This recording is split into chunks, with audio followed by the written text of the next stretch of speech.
Et qu'est-ce que tu peux manger à la cantine? Du pain. Du pain s'il n'y a pas de féculents. Moi, c'est Émilie. Je suis maman d'un petit garçon qui a 5 ans et demi, qui s'appelle Noé, et qui a été diagnostiqué avec un diabète de type 1 il y a un petit peu plus d'1 an maintenant. Aux vacances de février l'année dernière, il avait passé 10 jours chez sa mamie. Elle m'avait envoyé un petit message pour me dire Noé, il boit beaucoup. Et bon, sur le coup, je me suis dit c'est plutôt pas mal parce que c'est vrai qu'il a tendance à pas boire beaucoup habituellement. Et quand je l'ai récupéré 3-4 jours après, il s'est réveillé plusieurs fois dans la nuit. Il a fait beaucoup pipi, il buvait beaucoup, c'était surtout la nuit. C'est ce qui nous a interpellé le plus. On connaissait les signes du diabète, donc on y a pensé relativement rapidement. Et finalement, le lendemain, on a rappelé le médecin. Il nous a prescrit une prise de sang. On pensait déjà à 95% que c'était le diabète. On avait un petit espoir que ce serait pas ça. On en avait déjà parlé avec lui.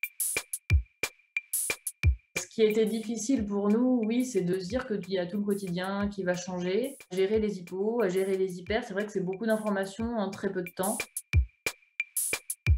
La question qu'il nous a posée au départ, c'est si ça allait se guérir.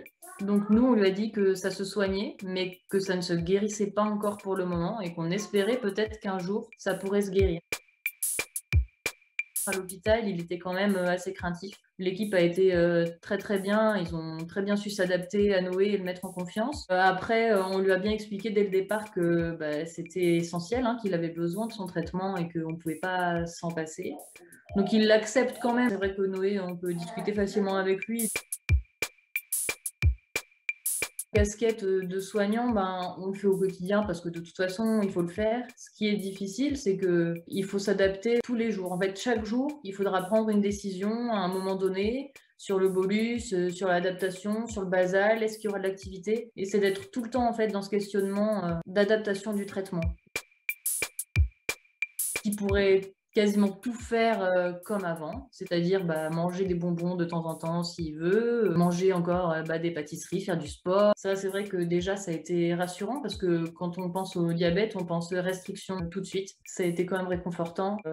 Après, ça a été la bienveillance en général quand même de l'équipe soignante qui s'adaptait aussi à Noé. C'est vrai que quand on était là-bas, il avait un repas type. C'est arrivé qu'il n'ait pas trop envie de manger ce qu'il avait dans son assiette et qu'on nous apporte quelque chose qui lui faisait un peu plus envie. Donc c'est vrai que ça, c'est des petits gestes, des petites attentions qui font plaisir sur le moment. Et la journée type, c'est la même qu'avant, mais on a plus de décisions à prendre en fait. Notre quotidien, au final, il n'a pas trop changé. Enfin, on fait les mêmes activités qu'avant. Ça se passe bien. Tu leur dis aux copains que tu as le diabète? Oui. Oui. Il ne le cache pas. Et quand les copains demandent, voient son capteur et demandent, il explique avec ses mots ce que c'est le diabète. Est-ce que quand tu piques au doigt, les copains ils le voient? Non? Parce qu'on se met derrière le bureau de Sandrine. Derrière le bureau de Sandrine. Et est-ce que le maître, il a expliqué le diabète aux copains? Alors, je Oui. Ils vont sonner, on prend un petit déjeuner. Bon, je vais aux toilettes. Je vais dans la classe. Ouais. Vous faites quoi dans la classe le matin? On fait la date avec le maître. Alors le midi, est-ce que tu manges à la cantine? Non. On rentre à la maison et avant, tu mangeais à la cantine. Et comment ça se passe quand tu manges à la cantine? Qui c'est qui vient te voir pour mettre l'insuline? L'infirmier. Et est-ce que tu peux manger s'il y a des desserts comme des gaufres ou des crêpes? Ouais. On pique au doigt. Ouais. Qui c'est qui pique au doigt? Sandrine. Et Sandrine, c'est qui? L'accent. L'Atsem. Ce qui m'a beaucoup aidée, c'est de rencontrer des gens, rencontrer des associations, des personnes qui font partie d'associations d'adultes, parce que ça me permet de me projeter et de projeter aussi l'avenir de Noé à travers eux et de voir que ils ont une vie comme nous, ils vont au resto, ils ont des activités comme tout le monde et je trouve que c'est très rassurant pour moi de projeter cet avenir pour Noé. Et je remercie d'ailleurs le travail des associations pour ça.